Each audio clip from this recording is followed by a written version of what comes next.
Hello, denizens of the internet. Sorry, we're still trying to sleep off the debauchery from our company party celebrating episode 50 of Random Brain Farts. In tech news today, it's all about AMD and the release of their stuff that did things. Apple euthanized one of their computers and much, much more. Stay tuned. Welcome back. Well, the partying at AMD must still be going on because of all the absolutely stellar reviews of their latest third-gen CPUs that seem to have given Intel a good thrashing, whereas AMD's brand new Navi GPUs tried to stand up to those Nvidia bullies but had to once again run away into the girls' washroom and have a good cry. Actually, they have been reviewed surprisingly well. I had written that line prior to the reviews coming out, expecting Navi to suck, and I didn't want to waste a good line. While none of the review channels were jumping up and down over the Navi test results, they looked amazingly good from where I was sitting, which is usually 1 inch from my iPhone screen because of all the damn test charts are too tiny. I think Nvidia is shitting bricks. Just wait until AMD provides better drivers in the weeks to come. I mean, it can only get worse for Team Green. Nvidia's next step will be its time-tested chicanery, unethical behavior, and fear-mongering. Stay tuned. But what would a professional YouTube tech channel be without charts and graphs? Here are my critically honest and scientific evaluations of the top YouTube tech channels and their Navi reviews. I'm not going to hold anything back. My testing criteria included a minimum of having 100,000 subscribers. So starting at the worst performing and going up, Hardware Canucks at the bottom was only 9 minutes and 38 seconds long. Really a disappointing performance from some fellow Canadians. Maybe the weather was too nice outside. Next came Linus Tech Tips. Yes, at a shocking 11 minutes and 36 seconds long. This was probably because it was the new guy, Anthony, who doesn't say stupid jokes, drop stuff, or break things, and doesn't have conversations with idiots off camera, or pad LTT with mass drop ads. That's what the pros do. Anthony, you could learn a lesson. Then it was Digital Foundry at 12 minutes 13 seconds. Even with that fake English accent, I'm afraid it could not overcome the timing shortcoming. Sorry. Then we had a surprisingly short Jay's 2 cents at 13:18. I mean, this guy can talk forever about custom water cooling loops, but not this time. Very disappointing. Another big star stuck in the middle was Paul's Hardware at 14 minutes and 15 seconds long. It had all the information I was looking for, but it was short. You just can't trust a short review. Next up, the chart was Timmy Joe PC Tech, 15 minutes and 9 seconds. To have Paul's Hardware get beaten by a guy who lives in his mother's basement was a real shock, but I take my measurements seriously. And Timmy beat you, Paul. Okay, we are coming up to the top 4 on the list. These reviewers are always at the top when it comes to time filling. In 4th place, we have OC3D TV's review at 20 minutes 30 seconds. Luckily, I judge only on time because I have no idea what this guy is saying. In 3rd, one of my favorites, Hardware Unboxed, was 21 minutes and 50 seconds of review. These lads from down under know what they're doing with benchmarks and have tons of charts, which really fills out the time. Great jobs, crow eaters. In 2nd place, Bitwit at 28:13. This was a hard call because it was a review embedded into a live stream padded by answering questions from complete idiots. But you did good. And finally, at number 1, who else but the Burkinator, Steve Burke from Gamers Nexus. They clocked in at 29 minutes and 52 seconds of angry, opinionated segues mixed in with the most comprehensive testing of any reviewer whose hair goes down to their ass. Good work, Steve. Oh, sorry, I better make this chart as unreadable as yours.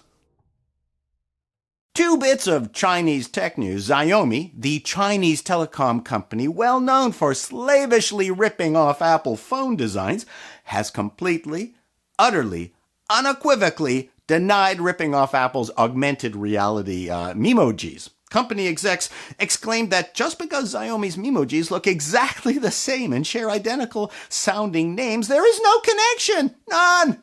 We are insulted at your accusations. And just because Apple's Memoji ads were embedded in Xiaomi's product page for their My CC9 smartphones, there was no connection. Where's that sarcasm emoji? According to Breaking Defense, more Huawei's hidden backdoors have been found in their router's firmware code. Cybersecurity experts are saying that network routers and surveillance cameras are exploding with vulnerabilities. The challenge has been that it's hard to find problems in firmware as it's locked down by the manufacturer. When security firm Refirm found a backdoor in another Chinese company's firmware, they reported it to them, and then they ignored it at first before finally claiming to have fixed it. Refirm found that the backdoor had just been relocated to a different place in the code, something Huawei has also been accused of doing. Just one more reason to go out there and buy a Huawei phone. Apple has discontinued the 12-inch MacBook.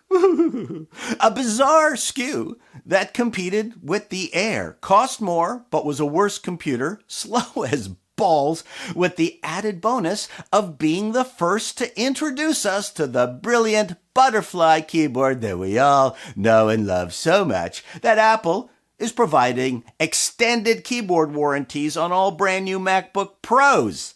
If that doesn't say confidence, then nothing does. Sort of like telling your date that you're pretty sure your gonorrhea has cleared up. Can't innovate my ass. I never understood why Apple made the MacBook, which hasn't seen an update since 2017.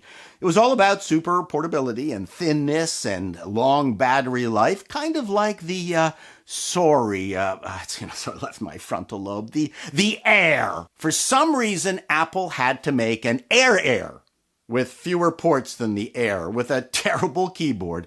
Maybe Apple wanted to resurrect the pure MacBook name. I don't know. Right from the start, the first-gen MacBooks had keyboard problems and saw a Gen 2 keyboard upgrade fairly quickly. After experiencing and testing this piece of hot garbage in public for years, the Apple Brain Trust thought, hey, let's use this as a model to make the worst MacBook Pro ever. And this just in. Apple also lowered the price of their base MacBook Air model to $1,099, down from $1,199. Bravo! Apple has a sub-$2,000 portable. In the sky is falling department, it's been a brutal time for internet services. On June 2nd, there was a massive Google cloud outage. On June 24th, Cloudflare coughed up a giant furball and dropped 15% of its global traffic. This turned out to be because of a Verizon traffic routing screw-up, which also affected Amazon. Then, on July 2nd, Cloudflare was hit with a second outage, this time because of a bad software update.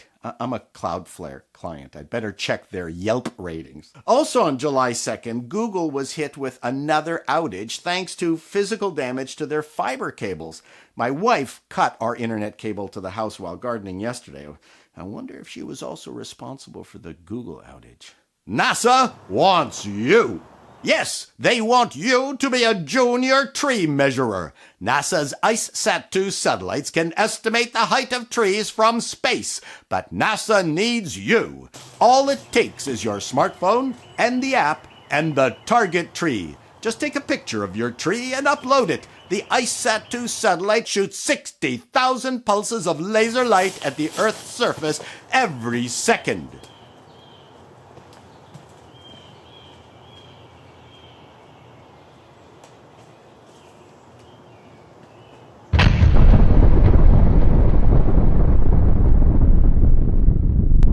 Just watch out for the lasers. You have been watching Random Brain Farts, tech news in only its barest sense. What is it, Wancho? Oh, you want to be a NASA tree measurer? Yes, well, that's a great idea. Just watch out for the lasers. You don't want to get your acorns singed. So long, denizens.